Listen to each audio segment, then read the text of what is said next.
Can you hear me? I think you're muted, yeah? Yes, I can. It's a great pleasure. Hello, everyone. Thanks for having me. Yeah, sure. It's a great pleasure, by our side, to have you here, to give us this opportunity to hear from you, to have you sharing your experience in the area of engineering. And I'm going to try to present your profile, which I have here. So, and everyone know who is going to be the speaker. The speaker is going to be Professor Antonio Gezzi. He's an associate professor of strategic management, entrepreneurship and digital transformation at Politecnico di Milano, Department of Management, Economics and Industrial Engineering.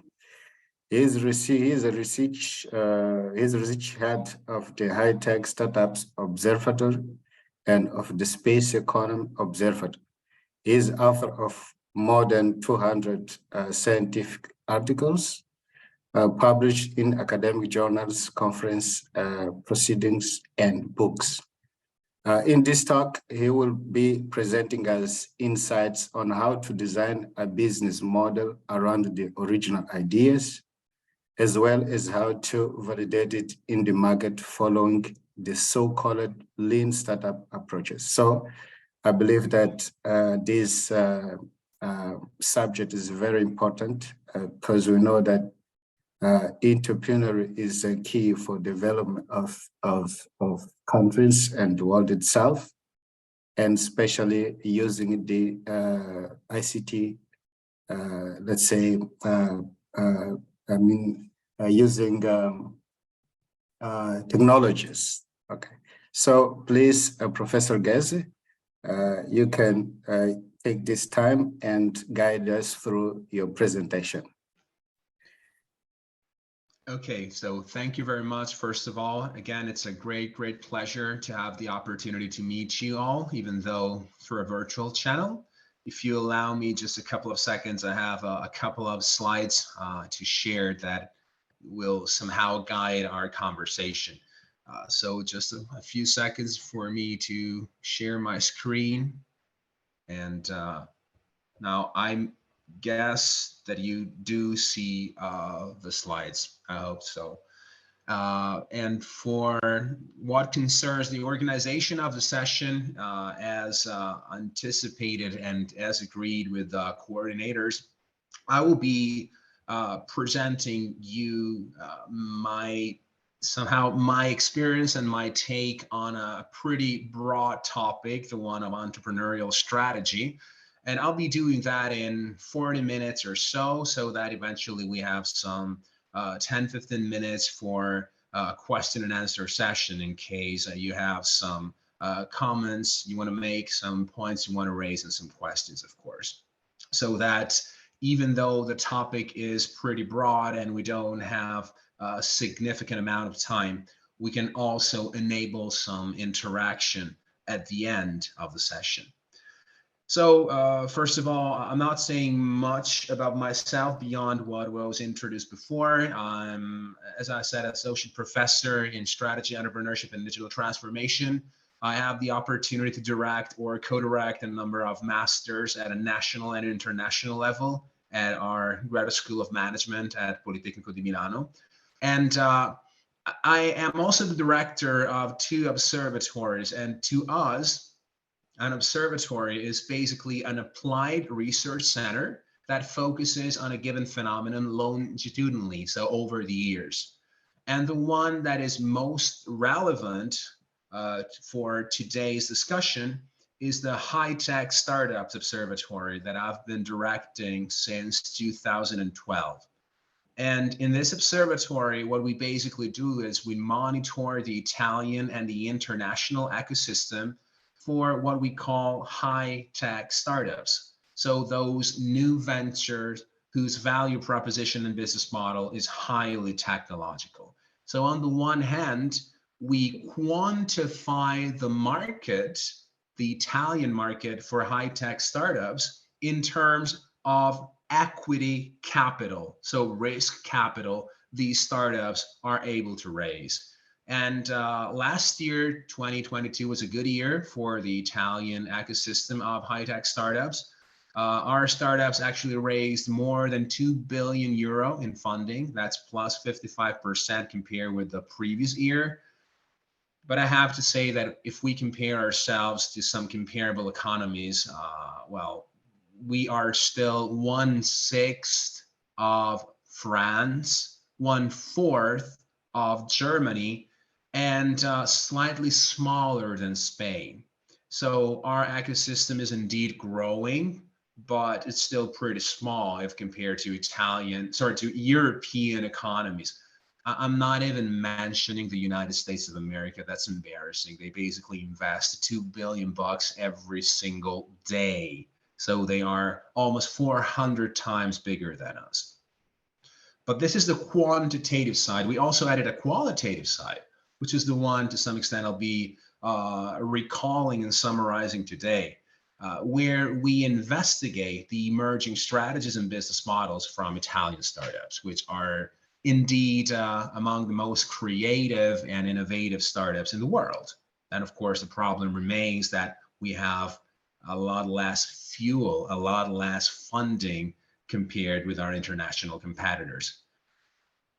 There's another observatory I've had the opportunity to launch and also to direct since January 2020, which is called the Space Economy Observatory. That's a pretty big name. I will make this story short because we don't have a lot of time, but basically Space Economy Observatory focuses on the fact that today the space industry has radically changed when compared to the early years of space exploration back in the 50s and 60s. Back in the days, we had a space market, a space economy that was mostly publicly controlled. And we had these big agencies like NASA in the US, European Space Agency in Europe, Italian Space Agency in Italy, which had these huge projects in mind with very big budgets, maybe in the magnitude of billions of euros or dollars, and were involving very large contractors, very large companies. The problem with these projects was that they never delivered. So they were never complying with the budget in terms of time and money. So in order to make space economy more efficient, more profitable, it was gradually opened to the private sector. Now we know of multiple initiatives from some billionaires like Elon Musk with SpaceX and Starlink, Jeff Bezos with Blue Origin, or Richard Branson with Virgin Galactic, that are entering this field in order to exploit the market and commercial opportunities that are related to space.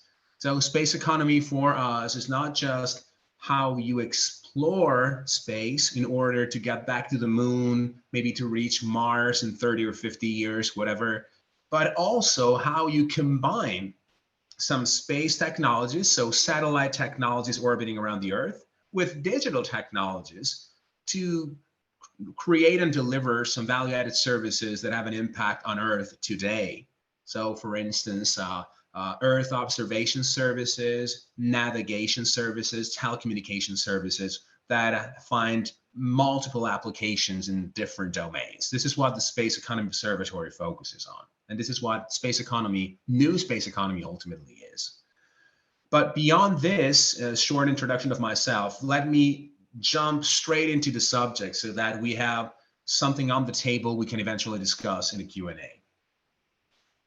When it comes to entrepreneurship, which, as rightly stated in the introduction, is considered one of the engines for growth and innovation in a country, there are a few things that should be remarked. Well, first of all, we need to start with some definitions for entrepreneurship. And then eventually, I will try to provide you with some models and framework that can support your specific endeavors and initiatives in case you want to become an entrepreneur, or you already are an entrepreneur willing to launch an idea and eventually validate that idea in the market. So for what concerns definitions, I always like to start with the definition of invention versus innovation. We tend to confuse these two terms. We tend to believe that invention and innovation are actually the same thing. They are not, because invention refers to creating something new. Every time you create something new, this is basically an invention. It could be an incremental invention or even a radical one. But in order to make your invention an actual innovation, you have to find a market for such invention. So a very good definition for innovation that I could offer you is invention commercialized. Every time you are talking about an innovation, you're not only discussing something new you came up with, a smart idea, a new project, whatever, but you're thinking about the fact that that smart idea should be adopted by a market. So this is what innovation is all about. Creativity plus ability to commercialize such creativity. And what about entrepreneurship then? There are multiple definitions for entrepreneurship. I'll cut it short. The one that is currently established in entrepreneurship literature and practice sees entrepreneurship as the constant search for profitable business opportunities. So an entrepreneur is a person who is constantly looking around in the environment in search for an opportunity to do something different, to do something new. So opportunity is a key word for entrepreneurship. But is seeing an opportunity enough? So if you see the opportunity before the others, can you say, okay, I won? Again, not really. So spotting, identifying the opportunity is critical, but then eventually you have to move towards the opportunity in order to capture it. And as an entrepreneur, you can capture an opportunity through an organization, a company that you build around it. So as an entrepreneur, you capture your opportunities by building organizations around them. And here you have two main options as an entrepreneur. I'm kind of forcing this dichotomy so that it is easier for me to explain it in just a couple of minutes. But the two alternatives I'm giving you make some sense, I'd say. The first option you have is to create a new venture organization. The second option is to create a startup organization. So the two options are new venture versus startup. Where's the difference? I mean, are we just saying startup because it sounds cool, more American, while new ventures are something that apparently belong to the 18th and 19th century? So is that the difference, or there's actually a deeper difference? Well, let me just provide you with an example to clarify what I mean by new venture and startup. If we consider a notion of new venture, I always make the example of opening up a new restaurant. If you open up a new restaurant, you know how to be better than other restaurants. You know that you have to compete on price level, food quality, menu, location, level of service, whatever. So the point is that a restaurant knows how to compete. And also, if you want to grow your restaurant, well, you can add tables and chairs if you have room, or maybe you can open up in another location, or you can go for brand franchising like McDonald's, Kentucky Fried Chicken, Pizza Hut, whatever. So I believe a restaurant is a very good example of a new venture. A new venture can be defined as a new company that is opened up in an existing market. And a new venture knows how to compete and knows how to grow, or as we may say, how to scale up. What about startups? Well, startups can be defined in a different way. Basically, if the example I could make is this one, if you are a design student, you live in a flat in San Francisco with a roommate of yours, also a design student, and you find it hard to pay your rent, and you come up with this idea, why don't we buy inflatable beds? We inflate them, we just throw them in our living room, and we rent the beds every time in the San Francisco area. Hotels are either unavailable or are too expensive because there are some events going on. So you just rent the airbed and eventually you provide people with breakfast in the morning, which is, as we all know, Airbnb, airbed and breakfast. So if you come up with this idea of Airbnb, you don't really know whether customers will like the idea of sleeping in your living room, maybe with your dog licking your face, whatever.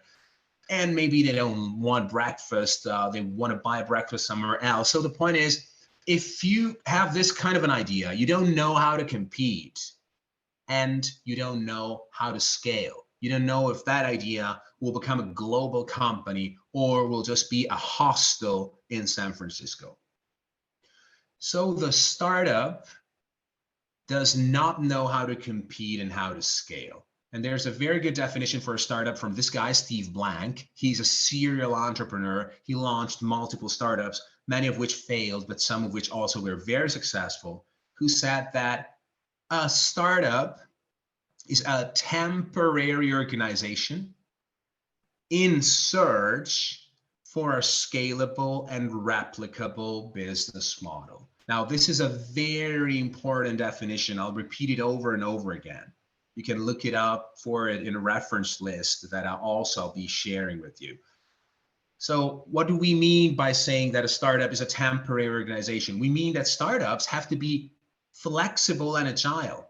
Opportunities come and go, so startups need to be very flexible in order to find and then capture the opportunities.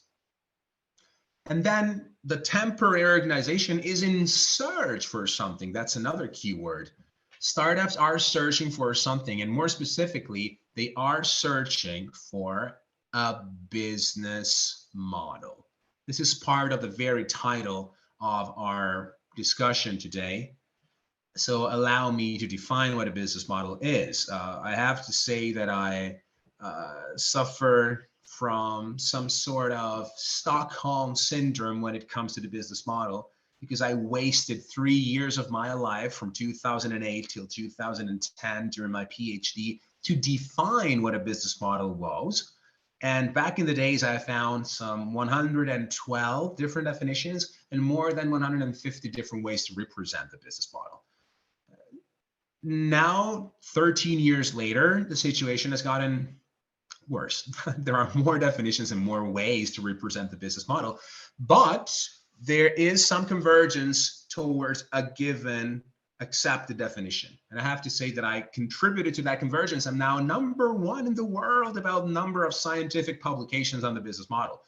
Don't worry, I'll just summarize everything into a couple of sentences, which I can somehow show you here. We can define the business model as a company's or startup's value architecture.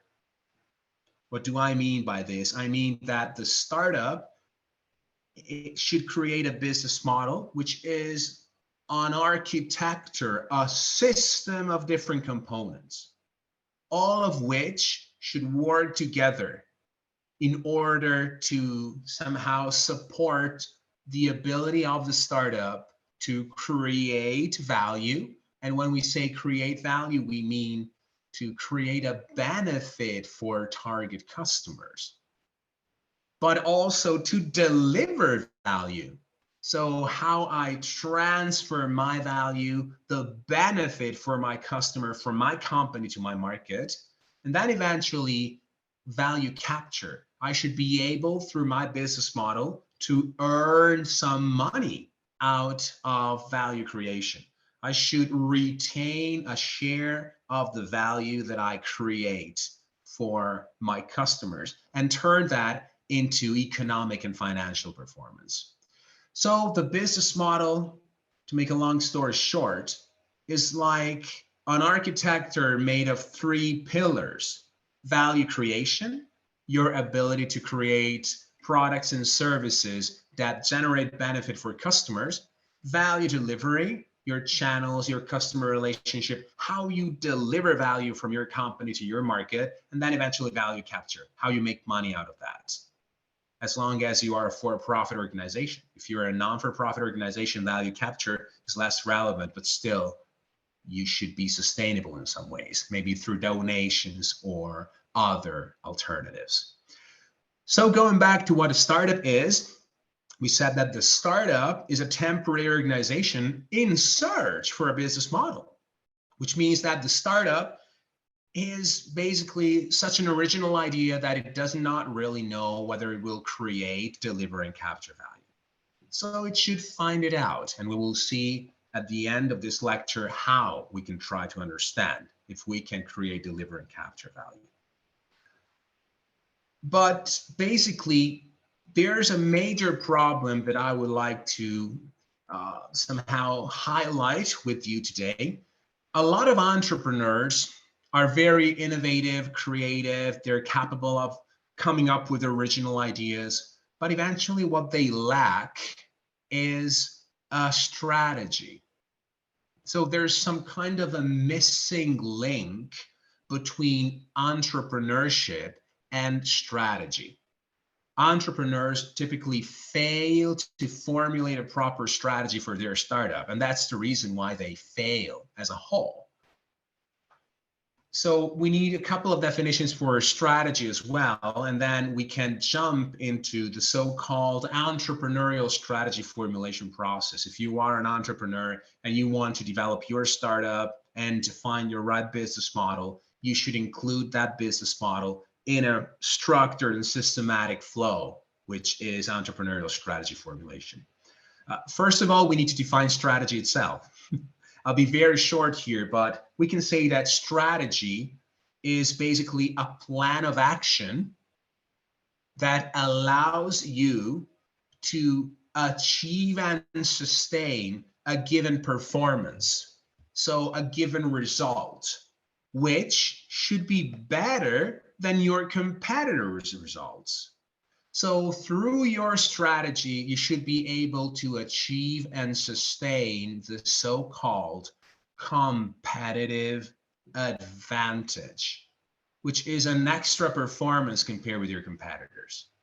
So strategy helps you to formulate a plan in order to obtain performance results that are higher than your competitors' results.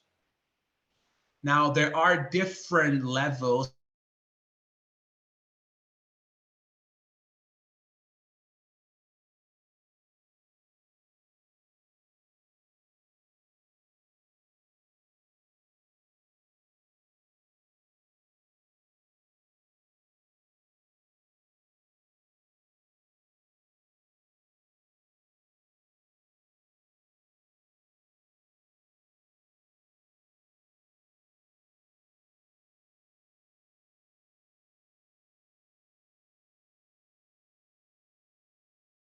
okay? Okay, now probably the recording restarted. Anyway, if you have any problem, just open up the mic and interrupt me. If not, I'll be done in some 10, 12 minutes so that we have plenty of time for interaction, okay? Thank you so much. So basically, these are the building blocks of your strategy formulation process for a startup. And at the very beginning of this strategy formulation process, you should conceive four main concepts. First of all, you should define your vision. how you expect the future to be. You should define your mission. What do you want to be in your future? What kind of a role you want to play in the future? Do you want to be the leader in a market? Do you want to be the innovator? Do you want to carve out a market niche for yourself? Whatever. Then the purpose, which could be the raison d'être, it's the reason why you exist. In a purpose is to explain why it is good that you exist, not just for you because you make money out of that, but for the whole world because you have a positive impact on the world. And then you should set objectives that should be quantifiable and measurable. So this is the first step, the orientation phase. And then you should enter the analysis phase. You should analyze the external environment, looking for opportunities, so positive trends, and threats, negative trends. And you should run an internal analysis where you compare yourself with your main competitors and identify your strengths and weaknesses. So the things you have that your competitors do not have, and vice versa, the things you lack, which your competitors do have or have to a higher extent than you. If you combine strengths, weaknesses, opportunities, and threats, you obtain the so-called SWOT analysis, a matrix where you include elements coming from internal and external analysis, which eventually, if properly coupled, allow you to generate some strategic alternatives. So some options that you have. Those options will need to be evaluated. And as we will state quite briefly, you can evaluate these options through the so-called lean startup approaches. So in order to understand which is the best pathway to go for, you can design a very small experiment and then eventually obtain customer feedback as soon as possible and learn from the market whether your idea makes a lot of sense for customers as well or not. Then eventually, you should implement the strategy that you evaluated before, and you can use the business model in order to support strategy implementation. So you can describe your alternatives in terms of value creation, value delivery, and value capture. Now, I don't have a lot of time to enter this step, but at least be aware that among the multiple ways to represent a business model, there's one which stands out. That this is the most widespread model to represent the business model, and it's called a business model canvas, which basically states that you can describe how you create, deliver, and capture value through 9 different building blocks, which are: you should identify your customer segments first, who you offer value for. You define your value proposition, so the bundle of products, services, and solutions you want to offer value through. You identify your channels, maybe a store, an office, an e-commerce platform, an application. And then you define your customer relationship. What kind of relationship you set up with your customers to engage them, to start a conversation?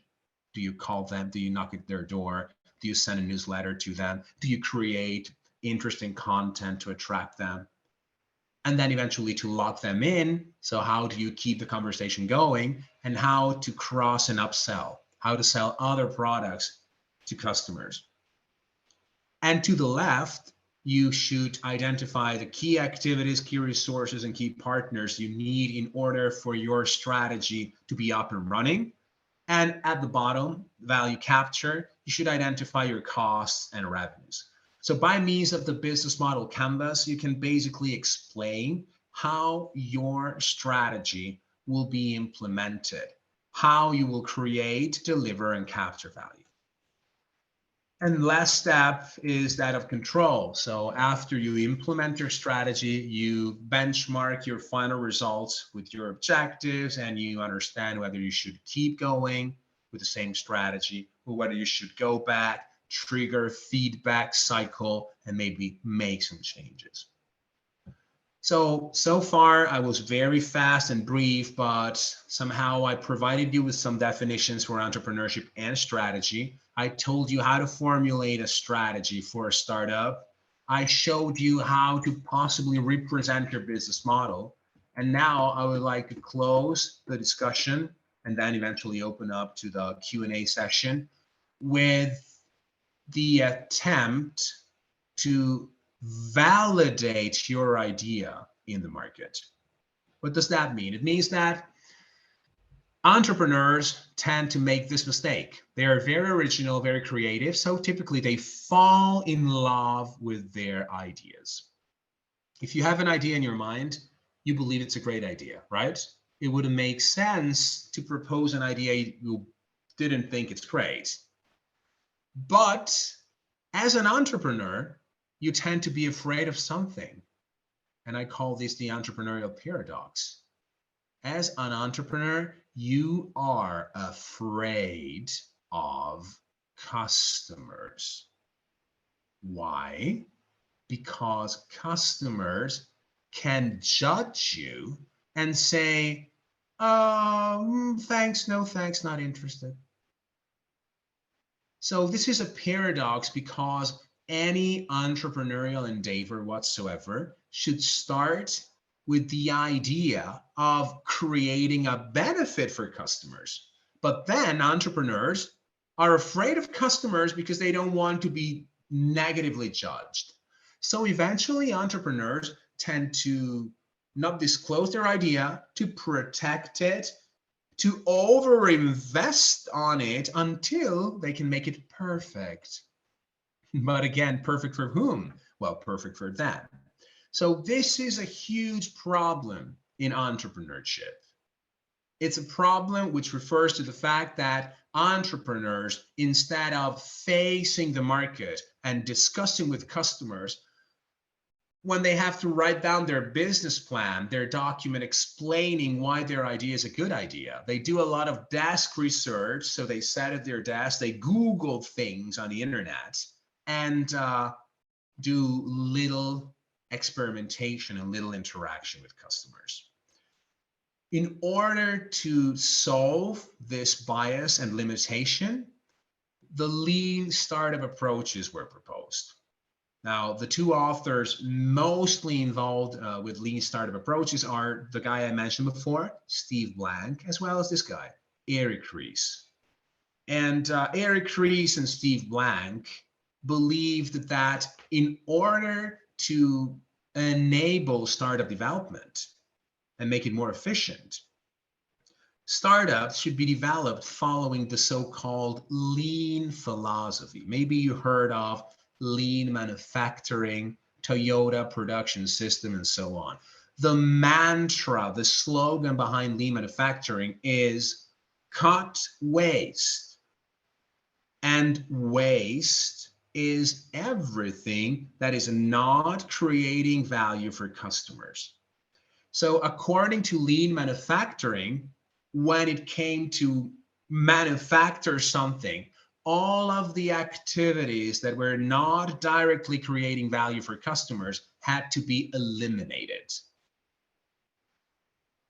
Eric Ries said, well, it would be great to develop startups in a lean way. It would be great to cut waste in startup development, but we have to define waste first. What's waste if we are a startup? Well, for a startup, waste is doing something the customer did not ask for. So every time an entrepreneur does something because he or she believes that it should be done without any feedback from the market, that's a potential waste. You are wasting your scarce, limited resources. So lean startup is all about some key concepts and principles. You should eliminate this uncertainty. How can you eliminate the uncertainty of not knowing whether your customer will like your product? Well, you should go and ask.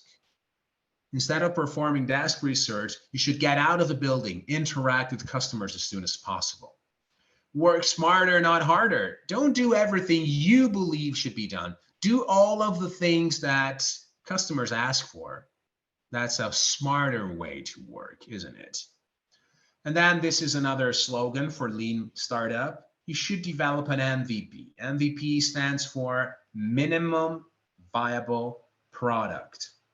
An MVP is a preliminary version of your idea which should be a product. It should be something that you can put into customers' hands, which must be minimum. It should require the least possible investment, and it should also be viable. It should enable interaction.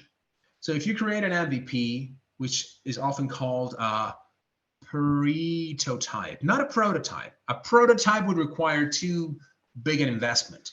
A prototype is something that resembles your business idea, but it's really early. It's a preliminary version, as we said. So you should create your MVP, your prototype. You should put that into customers' hands, and then you should measure results like they propose in this build, measure, learn rules. So based on how customers interact with your product, you can learn if they're happy with it. In this case, you persevere, you go ahead. If they are unhappy with it, in this case, you let the idea perish. You drop the idea. You abandon it because you received a negative feedback. For an entrepreneur, that's really painful. You're going to cry a lot because customers did not like your idea. But another slogan in Lean Startup is, if you have to fail, fail fast. It's much, much better to know today that your product has no market rather than after 6 months or 1 year of investment. And what if customers give you mixed feelings, so mixed result? They like some parts of the idea, they do not like other parts. Well, in this case, you should pivot, like in basketball, right?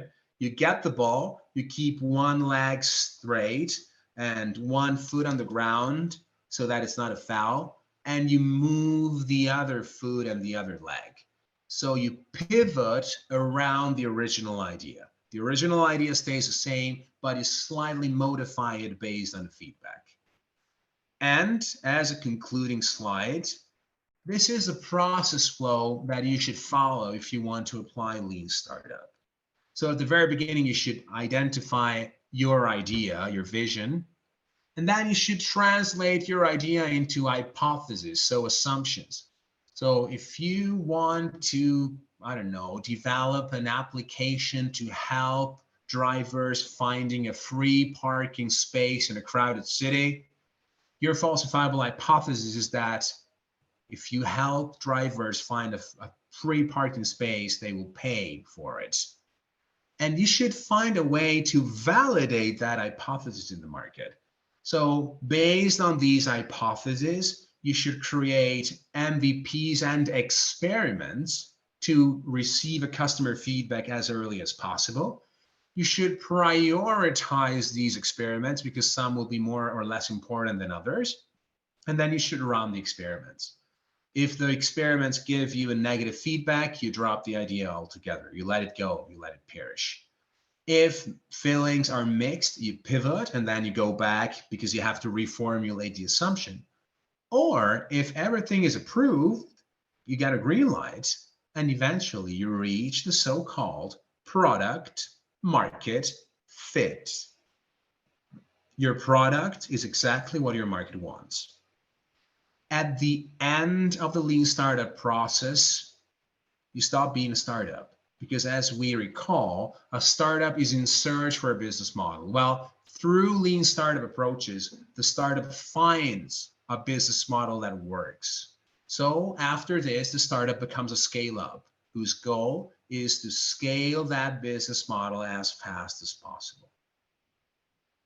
So I know I had to rush through some concepts, but the main takeaways here, going back to the strategy formulation process for a startup, are that first, entrepreneurship is about identifying opportunities to create something new and then eventually to sell it in the market. If you want to be an entrepreneur, you need a strategy, and a strategy goes through all of these steps: orientation, analysis and SWOT analysis, generation of some options, some strategic alternatives, validation of the options through Lean Startup approaches, and then eventually implementation through the business model.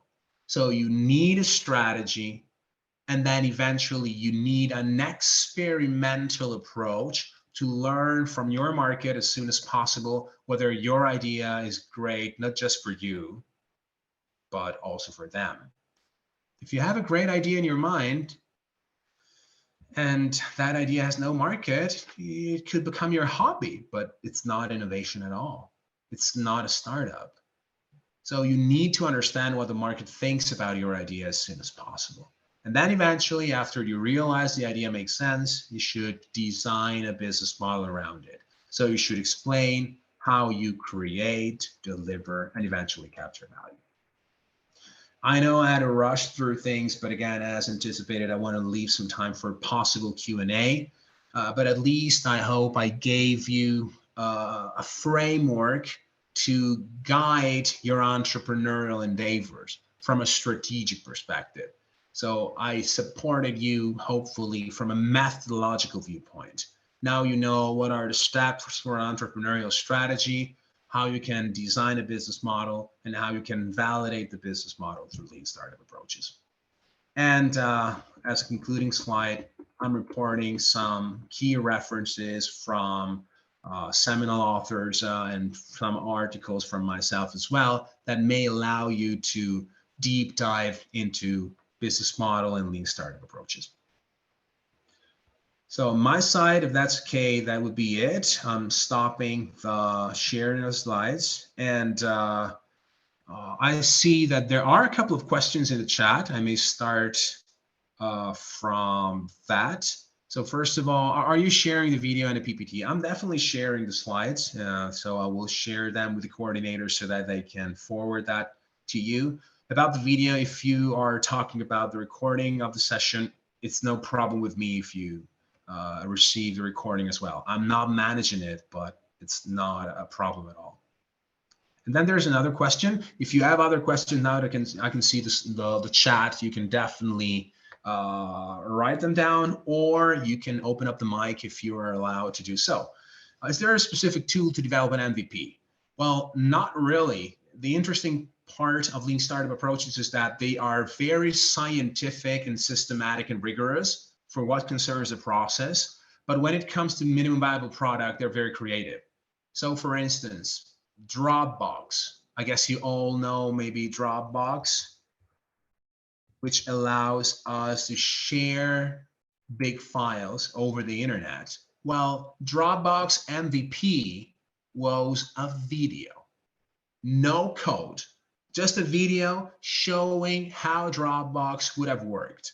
If you click here, you create a folder. If you click there, you share the folders, and so on and so forth. So eventually they wanted to see how many people would watch the video. And at the end of the video, there was a link. Would you like to subscribe to the beta version waiting list? So they were developing a beta version for Dropbox. They had 5,000 people in the waiting list. After they published the video, that number rose to 75,000 in just one day and 1 million people in 4 months. So if you see a result like that, this is a number you can go to an investor with and say, look, this is the level of interest I got for my idea. Can you give me money in order to make more experiments or to develop the idea itself? So basically, this is a video. In other cases, it could be a mock-up of the application. So just a very simple landing page. It could be a leaflet. If you want to open up a restaurant, it could be a cart that you move around the city, and you try to realize basically how many people actually buy your food from which area of the city, so that before deciding your location, you actually get an appraisal of the actual demand. So for what concerns MVPs, there are multiple examples. I could recommend a book that is summarizing a lot of examples. That's called Testing Business Ideas. In this book, you can find dozens of examples of MVPs if you're interested. There's then another question. Thanks a lot. Like the presentation, thank you so much. Do startups more likely to fail? Do you want the politically correct answer or the, let's say, the straightforward answer? Let's go for the straightforward one. Basically, A global survey that was launched back in 2016 claimed that 92% of startups failed within 1 year from their launch.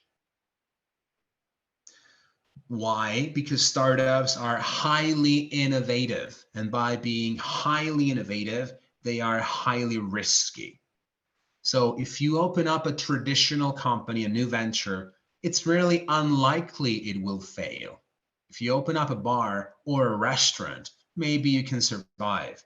But if you open up Airbnb and nobody likes your idea, nobody will purchase your service, and you will fail because above all, you have no money.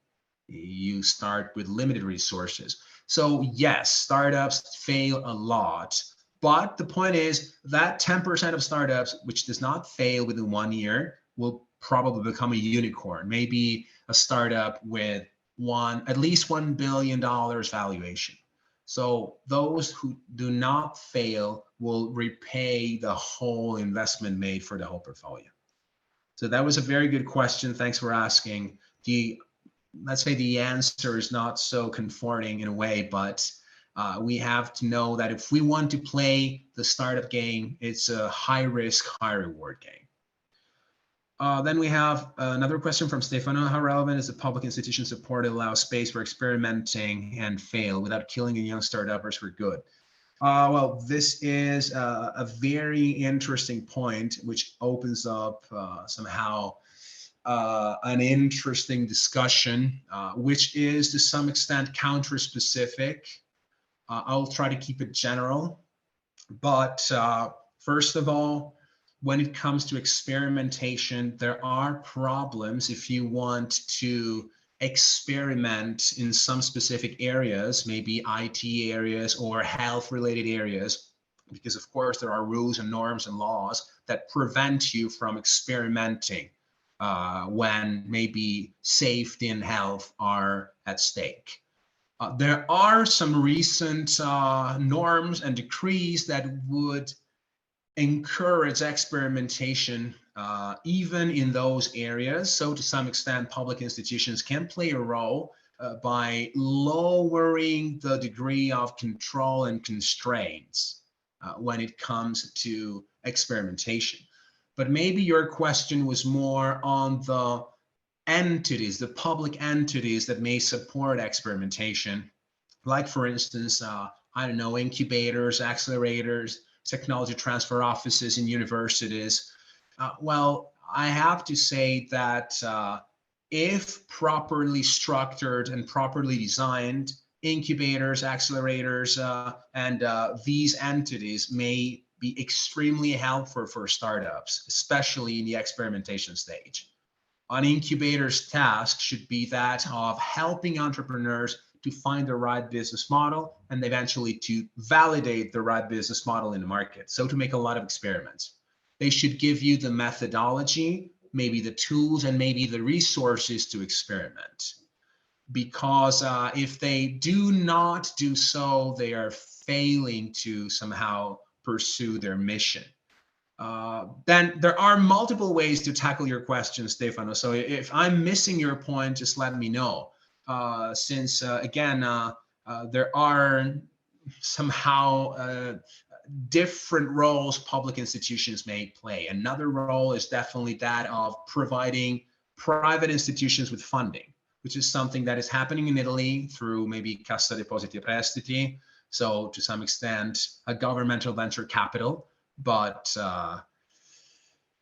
it's not enough. What's happening right now is definitely not enough to keep up with the other ecosystems. So in Italy, for instance, we have a lack of public support.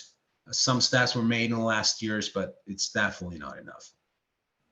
Then we have, let me go through what Stefano wrote afterwards. We are about to launch tech hubs in Mozambique and would like to support, and the emphases and learning cycle forces me to think we should give startups serious support, but not too much or they will never feel the sense of risk.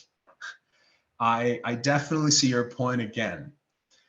My recommendation based on my experience, which is limited, it's just 15 years, and I have to admit, I'm no entrepreneur. I'm a professor. I think one of the main problems sometimes in the ecosystem is that everybody claims to be everything. I'm a professor, but also an entrepreneur, but also a coach, but also a mentor. It's pretty hard to be all that unless you're Steve Blank, who is, by the way, 75 years old. So he had a pretty long lifespan to make all of those experiences. So basically, my take is that you should support heavily for what concerns the methodologies. So everything I explained in just 30 minutes should be the subject of maybe dozens of hours of learning and then training by doing. This is the kind of support a tech hub or an incubator should give entrepreneurs. They should make entrepreneurs bulletproof about the methodology. But then at some point in time, you got to let them go and you got to let them probably crash because they will. But they will learn from failure as long as they set up the right process before. So there are a lot of discussions about learning from failure. In Italy, we have problems because we're afraid of failure. I mean, yeah, that's true, but it's not failure per se, which is valuable. It's learning from failure that's valuable. You as a tech hub, I believe, should allow these entrepreneurs to make good failures, which means failures that were well planned, so well orchestrated from a strategic viewpoint, and eventually failures they can learn something from, so that next time they will reduce the likelihood of failure. Because all the things I mentioned before, entrepreneurial strategy, business model design, lean startup, are devices and models to reduce the risk of failure. That's exactly what you try to do by formulating a strategy. 92% of startups fail because they have no strategy. Among those 8% that do not fail, we find mostly all startups that at least thought strategically and conceived their ideas strategically. So for sure, you have to let them go and let them make their own mistakes, but they must be bulletproof about the methodology so that they exactly understand what goes on and why they failed. Otherwise, if they learn nothing from failure, they will fail again and again, and then they'll be fed up and pissed and they will not try anymore. I see a hand. So if you want to speak up, of course, as Sergio is saying, I'm here. I'm all ears. Hi, can you hear me? Yes, I can. Hello. Okay, thank you. First of all, I would like to, how can I say, like, congratulations for the presentation once again. It was so insightful. Uh, so since startups are like a temporary organization in search of a business model, okay, we can say that. Right. So is it correct if I say that when startups reach their business model, they can be like, we can say that they can be a solid company? I would say so, absolutely. So, I mean, when it comes to defining when a startup starts being a startup and stops being a startup, there are different views. There's one hard view that says a startup is a startup until it makes the so-called exit. So it is either bought by a bigger company or it goes for initial public offering. So basically it gets listed in a stock exchange market. This is a hard way. There's a more flexible approach, which is the one I proposed to you, stating that once you validate your business model, it means you're not searching for a business model anymore, but that business model is something that from now on you have to scale up as fast as possible. So the startup after product market fit becomes a scale up and then eventually a well-established organization. So what you said is exactly right. Startups are not staying startups forever. They will evolve into something more consolidated, unless eventually they want to be radically innovative again. So they have to go back to the entrepreneurial state, but this does not happen every month or every year. Maybe it's something that happens after 5, 10 years, you became a consolidated company. So in this continuum of solution, you have the startup first. If you survive, you will become a scale up. And then if you survive, you'll become a well-established company. So this is what I would suggest to consider when it comes to somehow comparing startups with scale-ups and well-established organizations. I really hope I properly addressed your point. Yes, yes, it was very insightful and helpful. Thank you. Thank you very much. So much. Then we have Bernabé asking, is the book written by John Wiley? So actually, Wiley is the editor. If you just allow me to look for the book, I will give you the link. I'm not telling you you should buy it from Amazon, but at least you know what kind of book I am talking about for sure. So just a sec, I'll copy paste it here.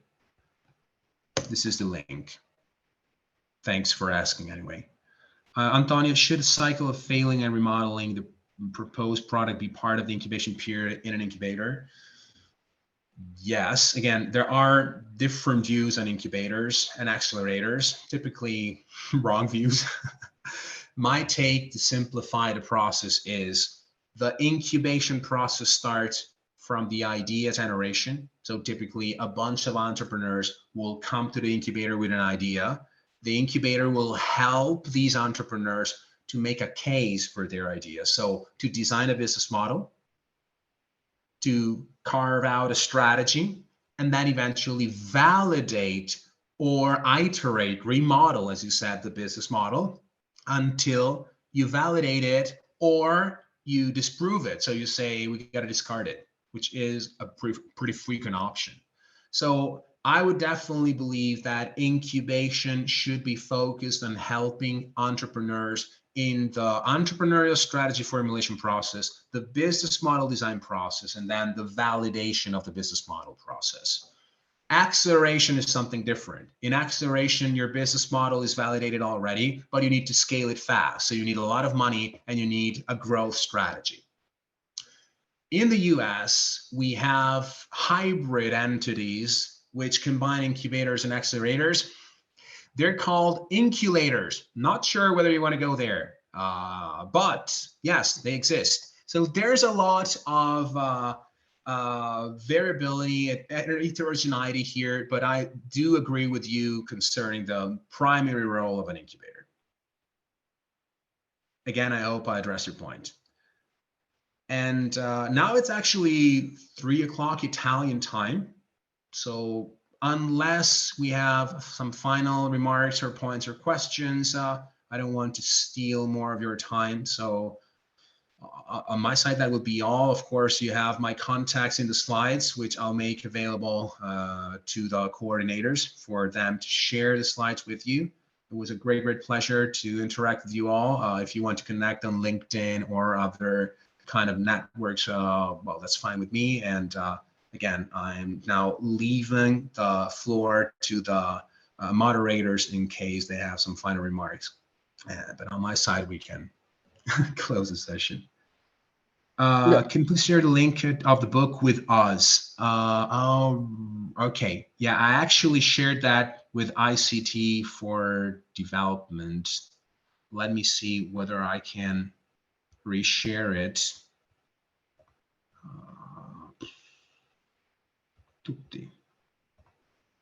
There we go. This should be directed to all. You should see it now. Thank you. Thank you again. Okay, having concluded the presentation, I think the questions too. I think there's no question left and no raised hand. So I think this is the moment we will just thank you once again for being here and for this very interesting presentation, insightful, and It was let's say it was a broad presentation because the theme itself is too big. But I think that the presentation you have given is very clear, and many of people here can start following a successful strategies to minimize the probability of failing. I believe that many people here want or are already startups creators. So thank you very much for this presentation, and thank you to everyone who showed up, and hope that this presentation helps you to take the next steps into your lives.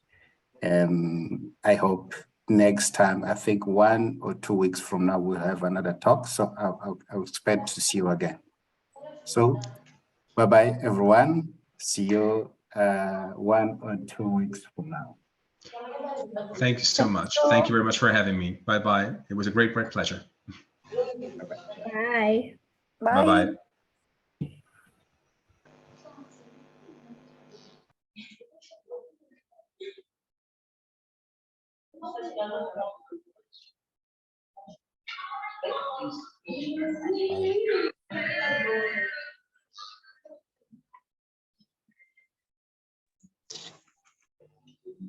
Bye.